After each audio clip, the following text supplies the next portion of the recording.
भाई हिमांशु जैन मुमुक्षु की कलम से। रोग हो जाना, इसमें कोई आश्चर्य की बात नहीं है। जिस देह के प्रत्येक रोम में 96,000 रोग रहते हों, ऐसी देह का निरोगी रहना ही एक महान आश्चर्य जान पड़ता है। वस्तुतः मूल रोग तो जन्म मरण का ही है, जो बिना मिथ्यात्व के जाए अथवा आत्म अनुभव के बिना मिट ही नहीं सकता। तथापि तत्व दृष्टि की अस्थिरता के कारण जीवों को रोग का काल अति कष्टकारी जान पड़ता है, और इसी हेतु के निवारणार्थ कुछ संदर्भ प्रेषित कर रहा हूँ। 8 कर्मों के की अपेक्षा अगर हम बात करें तो रोग असाता वेदनीय कर्म के उदय में उत्पन्न होता है, और जिसे हम कुछ न्याय दृष्टि व सम्यक उपायों से उपशांत कर सकते हैं। परंतु ध्यान रहे, बिना कर्म उदय के यह रोग ना तो आने वाला है और ना ही जाने वाला है। इसलिए कर्मोदय व भवितव्य का विचार कर सदैव समता बनाए रखें। रोग की उत्पत्ति से इतना कष्ट नहीं होता जितना अधिक कष्ट उस रोग की दृष्टि से होता है, व ये रोग मुझ में हो रहा है यानी उसकी अपने में स्वीकृति से होता है। कर्म आश्रव व बंध के 5 मुख्य कारण हैं: मिथ्यात्व, कषाय, अविरति, प्रमाद व योग। और 4 मुख्य प्रकार हैं: प्रकृति बंध, प्रदेश बंध, स्थिति बंध व अनुभाग बंध। एक आत्मार्थी व समाधि में स्थित जीव को इनके सम्यक स्वरूप का सही ज्ञान व चिंतन अवश्य ही होना चाहिए। निज पर की भिन्नता व स्वानुभव का नहीं होना ही बंध उदय का पहला कारण है। सम्यक पुरुषार्थी को चाहिए कि देव शास्त्र गुरु की श्रद्धा रखते हुए पर से विभक्त निज आत्म तत्व की दृष्टि को सदैव जागृत रखे। और पर में यानी रोग की अपेक्षा बात करें तो देह में एकत्व, ममत्व, भोक्तृत्व व कर्तृत्व बुद्धि यानी इनका बोध ना रखें।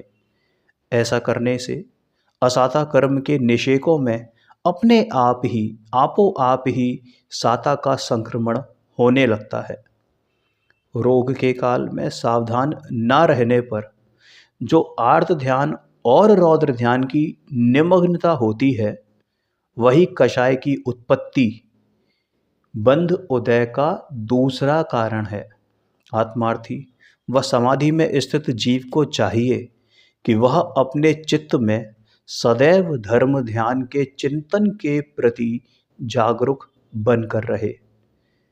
12 प्रकार की अनुप्रेक्षा, जिसे हम भावना भी कहते हैं, माने 12 भावना व संसार के स्वरूप का चिंतन करके एक द्रव्य दूसरे द्रव्य के सुख में और दुख में कारण नहीं है, ना ही एक द्रव्य दूसरे द्रव्य के सुख और दुख का कारण है।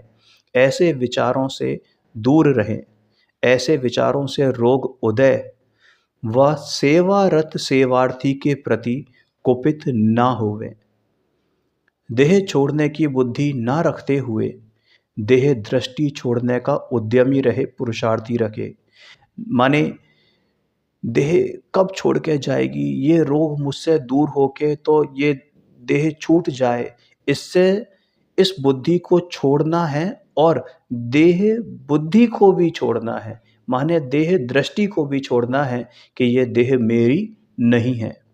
ऐसा करने से भी निषेकों में साता के निषेकों का संक्रमण होता है तथा आगामी भवों में भी सम्यक संयोगों का कारण बनता है, और आगामी भावों में भी सम्यक संयोगों का कारण बनता है।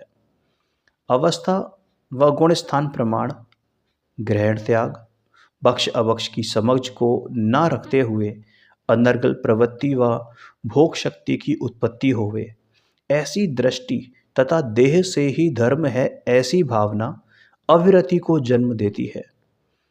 मेरी रसना, स्पर्शन आदि इंद्रियों को सुख होवे, ऐसी भावना ही अविरति का मुख्य कारण है। आत्मार्थी और समाधि में स्थित जीव को चाहिए कि वह रसों का या कुछ भी देखने का, कुछ भी सुनने का अथवा कुछ भी कहने का तथा स्थानांतर का अति वो मोह ना रखते हुए, माने कहीं जगह चेंज करने से मेरा रोग ठीक हो जाएगा, ऐसा विमोह ना रखते हुए सहज ज्ञाता भाव को जागृत बनाए रखे। स्थिति प्रमाण व्यायाम करे, त्याग करे, सम्यक औषध ग्रहण करे, उपवास करे और आत्मचिंतन बनाए रखे। अकर्ता भाव की मुख्यता पूर्वक सामर्थ्य अनुसार गुण स्थान प्रमाण अपने षट आवश्यक रूप कर्तव्य में प्रमादी न होवे तथा शक्ति अनुसार उपयोग को स्थिर करता हुआ सामायिक ध्यान आदि में प्रवृत्त होता हुआ योगों की अनर्गल चेष्टा व वार्ता से बचा रहे। अब यहाँ पर जो बात कही है कि योगों की अनर्गल चेष्टा माने मन, वचन और काय योगों की अनर्गल चेष्टा और वार्ता से बचा रहे। ऐसा करने से असाता के निषेकों में अपने आप ही साता का संक्रमण होता है और ऐसा आगम वचन है। जीव को ऊपर कहे 5 कारणों से बंधता हुआ वह कर्म 4 प्रकारों से बंधता हुआ वह उदय में भी आता है। कर्म वर्गणाओं का 8 कर्म व 148 प्रकृति रूप होना ही प्रकृति बंध है। उपयोग से बांधा हुआ वह कर्म साता व असाता के भेद से घाती और अघाती रूप होकर बंधता है। आत्मार्थी जीव को चाहिए कि वह जिस उदय से व्यथित हो रहा है उसमें यह ज्ञात रखे कि यह जो उदय है इनमें मेरे द्वारा किया गया वो कौन सा भाव मेरे ज्ञानादि गुणों का घातक घातिया कर्म है तथा कौन सा अघातिया है। जब मैं स्वरूप से विपरीत पर द्रव्य व पर्यायों में अपने उपयोग को ले जाता हूँ तथा उनको अपना व अपने को उनका कर्ता मानता हूँ, जिस कर्म के उदय को अपना उदय मानकर मैं दुखी हो रहा हूँ, तो यह परिणाम तो मेरे ज्ञान आदि गुणों का घात करने वाला होने से घातिया भाव ही है। मुझे अभी ही इन भाव का परित्याग कर देने योग्य है। ऐसा संकल्प कर अपने चिन्ह मूर्ति ज्ञायक स्वभाव की दृष्टि करें। वीतराग में अपने स्वभाव का स्वरूप में अथवा तत्व चिंतन में अपने उपयोग को लगावें। ऐसा करने से घातिया कर्मों की बंध प्रकृतियों में मंद बंद होता है, जिससे आगामी काल में तत्व आश्रित बुद्धि का समागम अपने आप ही रहता है। मेरे आत्म प्रदेश स्वतंत्र हैं, जिनमें मैं पर का अथवा पर द्रव्य गुण पर्यायों का इनसे किंचित मात्र भी संबंध नहीं है। वे मुझे छू ही नहीं सकते तो मेरा उपकार अथवा अपकार करने में कैसे समर्थ हो सकते हैं।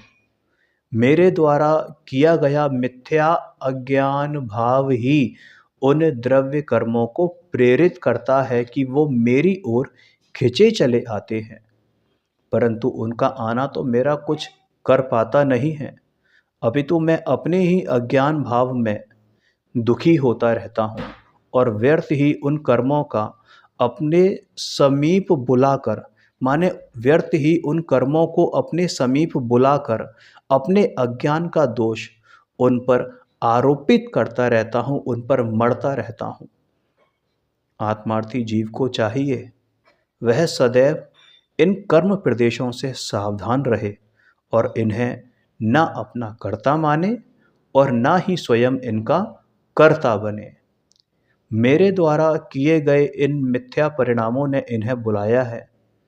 अब जब मैं स्वयं ही इनका तिरस्कार कर अपने स्वरूप में गुप्त योगी सा रहूँगा तो समय पाकर अपनी स्थिति पूर्ण होने पर ये अपने आप ही लौट जाएंगे, बिखर जाएंगे, वापस कभी नहीं आएंगे। और मुझे इनको वापस भेजने के लिए मात्र अज्ञान ही नहीं करना है, मात्र एक अपनी ही दृष्टि करनी है। इन कर्मों के अनुभाग माने फल को भोगता मैं अपने आप को मानकर इन्हें और उपद्रव करने का निमंत्रण स्वयं ही देता हूँ। माने जब ये कर्म उदय में आते हैं या इनके जब ये उदय में आते हैं तो मैं ये मानता हूँ कि मैं इनका भोगता हूँ और ऐसा करने से वो अपने आप और ज़्यादा तादाद में खिंचे चले आते हैं। ये मेरे द्वार पर मेरे ही द्वारा बुलाए गए थे, परंतु इनमें इतनी सामर्थ्य नहीं है कि ये मेरे चैतन्य भवन में, चैतन्य लोक में, चिल लोक में प्रवेश भी पा जाते। भले ही मैंने वहाँ रत्नाद्रय के पहरेदार नहीं बैठाए थे अभी की भूमिका में, तो भी ये पुत्र प्राप्ति में क्लीव की भांति अंदर प्रवेश कर पाने में समर्थ हैं, असमर्थ हैं। मेरे द्वार पर बैठे ये खेल दिखाते हैं, तमाशा करते हैं, रोते हैं, बिलखते हैं, नाना प्रकार के उपद्रव मेरे ही अज्ञान से प्रेरित होकर करते हैं और मैं अपने भवन की उपयोग रूपी खिड़की से इनके उपक्रम को देखकर व्यर्थ ही हर्ष और विषाद करता हूँ और इन्हें अधिक प्रेरित भी करता हूँ।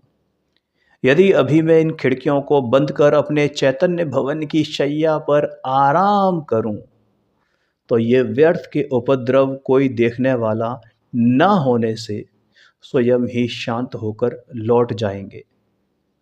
ऐसा चिंतन करते करते कब ज्ञानी अपने भीतर प्रवेश कर जाता है और वो भी तर जाता है, केवल ही जानते हैं।